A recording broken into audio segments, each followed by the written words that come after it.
Rajasthan public service commission की तैयारी करने वाले सभी एस्पिरेंट को दिशा क्लासेज की तरफ से हमारा नमस्कार। तो असिस्टेंट प्रोफेसर के 1913 पोस्ट का जो मैंने भी लास्ट वीडियो अपलोड किया था, जो 48 सब्जेक्ट के लिए निकली है, उसके लिए बच्चों के कुछ कमेंट आ रहे थे, क्योंकि मैंने उसमें बात की थी। मुझे व्हाट्सएप नंबर पे बच्चों के मैसेज आ रहे हैं कि सर ये हरियाणा वाली वैकेंसी कब आएगी, यूपी की वैकेंसी कब आएगी, ये इतनी महत्वपूर्ण आप क्यों मान रहे हो। तो मैं सब एक को जवाब देने की बजाय यहाँ एक छोटे से वीडियो में आप ये चीज़ एक्सप्लेन कर देता हूँ। पहली बात तो 8302800006 पे हमारा व्हाट्सएप नंबर है, जिसमें आप अपना नेम, एड्रेस और आप किस सब्जेक्ट से आरपीएससी के एग्जाम में अपीयर हो रहे हैं आप हमें बता दीजिए, ताकि अगर आपको इस ग्रुप में जुड़ना है। दूसरा, मैं इस ग्रुप की सेटिंग चेंज करके ओनली अब एडमिन ही रखूंगा, ताकि कोई इन्फॉर्मेशन हो वो मैं आप लोगों के साथ ऑफिशियल शेयर कर सकूं। उसके अलावा कुछ महत्वपूर्ण जो बातें जो बच्चों को पूछी गई थी वो मैं बता दूं, फिर मैं आगे इस वीडियो पे बढ़ूंगा। पहली बात, पाठ्यक्रम की बात आई थी। आरपीएससी सर कैसे करते, तो आरपीएससी नोटिफिकेशन निकालता है कि तीसरा पेपर जो है वो राजस्थान सामान्य अध्ययन का, जिसमें मैंने आपको बताया था 100 सवाल आएंगे 50 मार्क्स के, और 26 हैं वो बाइलिंगुअल होंगे और इंग्लिश और हिंदी मीडियम में। और जो लैंग्वेज के पेपर है हिंदी, पंजाबी, संस्कृत, उर्दू, वो अपने ओवन सब्जेक्ट में ही होंगे, पांचों के पांचों, और वेबसाइट पे इसको आपको उपलब्ध करा दिया जाएगा।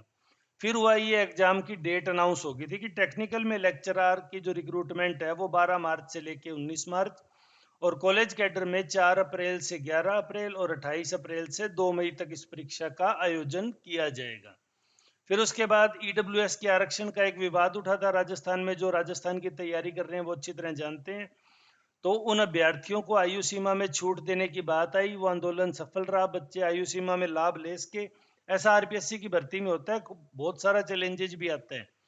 तो उस वजह से इस भर्ती परीक्षा के जो अर्ली शेड्यूल था उसको पोस्टपोन्ड कर दिया। फिर उसके बाद न्यू शेड्यूल दिया, उसमें 10 जून को दिया गया था, जिसमें असिस्टेंट प्रोफेसर कॉलेज एजुकेशन 22/9 से लेके 4 अक्टूबर तक इसको अनाउंस किया गया था।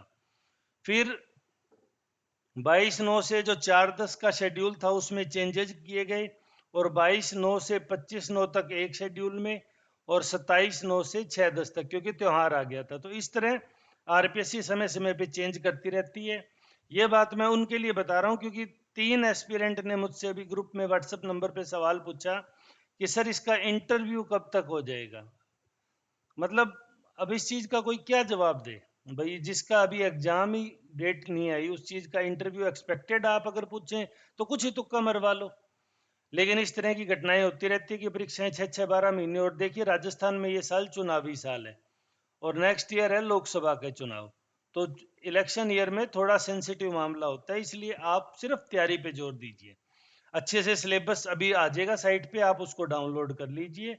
मैं हमारे व्हाट्सएप ग्रुप पे जैसे ही सिलेबस आएगा आपको इन्फॉर्म कर दूंगा, अगर आपको किसी अन्य सोर्स से नहीं पता चलेगा। अब बात करते हैं क्यों है महत्वपूर्ण। देखिए ये है ऑब्जेक्टिव बेस एग्जाम, सभी जानते हैं खैर इस बात को। 6,000 का पे बैंड है बेसिक का, जो काफ़ी हाई पे बैंड माना जाता है। और पीएचडी वगैरह की होने के बाद में सुपर टाइम स्केल इसमें 4 साल के बाद में लग जाता है और आपकी अच्छी खासी सैलरी हो जाती है। लेकिन यहाँ महत्वपूर्ण बात यह है कि इसमें हिंदी मीडियम और इंग्लिश मीडियम आज भी बराबर पोजीशन पे खड़े हैं। अदरवाइज आप देखेंगे अभी यूपीएससी की रिपोर्ट पब्लिश हुई थी 72वीं रिपोर्ट पब्लिश हुई, जिसमें उन्होंने माना है कि यूपीएससी में अंतिम रूप से चयनित होने वाले 94% बच्चों का मीडियम है इंग्लिश होता है, और मात्र 6% का मीडियम है वो हिंदी प्लस अदर लैंग्वेजेज होता है। तो ये कितनी बड़ी बात है, यानी यहाँ हिंदी मीडियम वालों के लिए स्कोप है वो खत्म हो गया। अब आरएएस में देखेंगे अभी तक के पैटर्न में काफी कुछ स्कोप है हिंदी मीडियम के लिए, लेकिन ये जो रेशियो है ये दिनों दिन बिगड़ता जा रहा है हिंदी मीडियम वालों के लिए, वहां भी स्कोप बंद हो रहे हैं। हरियाणा सिविल सर्विस का आप अंतिम रिजल्ट, हालांकि एचपीएससी बहुत हिडन करके चलती है, कुछ बताती नहीं है, लेकिन मैं फिर भी अगर उस बिहाफ पे आपसे बात करूं तो एचपीएससी में भी 90% कैंडिडेट है वो इंग्लिश मीडियम से सेलेक्ट होते हैं। अब एचपीएससी ने अपना कॉलेज का पैटर्न है वो डेस्क्रिप्टिव कर दिया, और ये चीज आप ध्यान रखिए, जहां भी एग्जाम पैटर्न डेस्क्रिप्टिव हुआ है वहां हिंदी मीडियम वाले कभी चयनित नहीं होते। उनका चयन होने का रेशो दिनों दिन गिरता जाता है। राजस्थान में बेनिफिट की चीजें क्या है कि अभी थर्ड पेपर राजस्थान का है, जो आपको सब्जेक्ट स्पेसिफिक या सब्जेक्ट के धुरंधरों से बचाव प्रदान करता है कि आपका मुकाबला अगर उन लोगों से हो जो ऑलरेडी जीआरएफ क्वालिफाइड है और सब्जेक्ट के सुपर स्पेशलिस्ट हैं, एक्सपर्ट हैं, स्पेसिफिकली नेट की वजह से ऑब्जेक्टिव पैटर्न के, उन लोगों को आप पेपर थर्ड के बिहाफ पे अच्छे से कंपटीशन दे सकते हैं। थर्ड का स्टडी मटेरियल सभी बुक्स में दिया हुआ है, लेकिन आरपीएससी क्या पैटर्न अपनाती है, किस सेक्शन से किन दिनों ज्यादा सवाल पूछती है, ये सिर्फ एनालिसिस बेस पे गैस किया जा सकता है। जो जिन्होंने थोड़ा ज्यादा समय बिताया है, जो ज्यादा तैयारी लंबे समय से करवा रहे हैं, वो बेहतर जज कर लेते हैं, लेकिन 100% दावेदारी कोई नहीं कर सकता कि मैं जो बता रहा हूं उसी में आएगा। तो हिंदी माध्यम वालों के लिए ये अंतिम अवसर, ऐसा मैंने इसलिए लिखा है क्योंकि राजस्थान में चुनाव है, हरियाणा हर प्रोजेक्ट का डमी स्टेट है बीजेपी के लिए।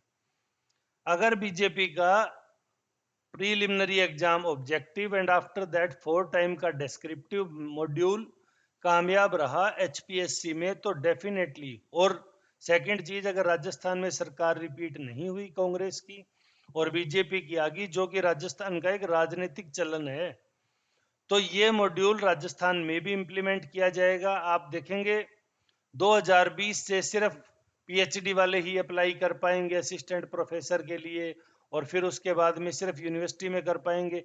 यूजीसी कल को क्या नया नॉर्म्स बना देती है कोई नहीं जानता, लेकिन एक चीज 101% श्योर है कि जिस दिन ये पैटर्न हिंदी मीडियम और इंग्लिश मीडियम की लड़ाई में आ जाएगा on the behalf of descriptive method, उस दिन के बाद आप लोगों के स्पेशली हिंदी मीडियम वाले बच्चों के चांस सिलेक्शन के 10% में लिमिटेड हो जाएंगे, शॉर्ट हो जाएंगे।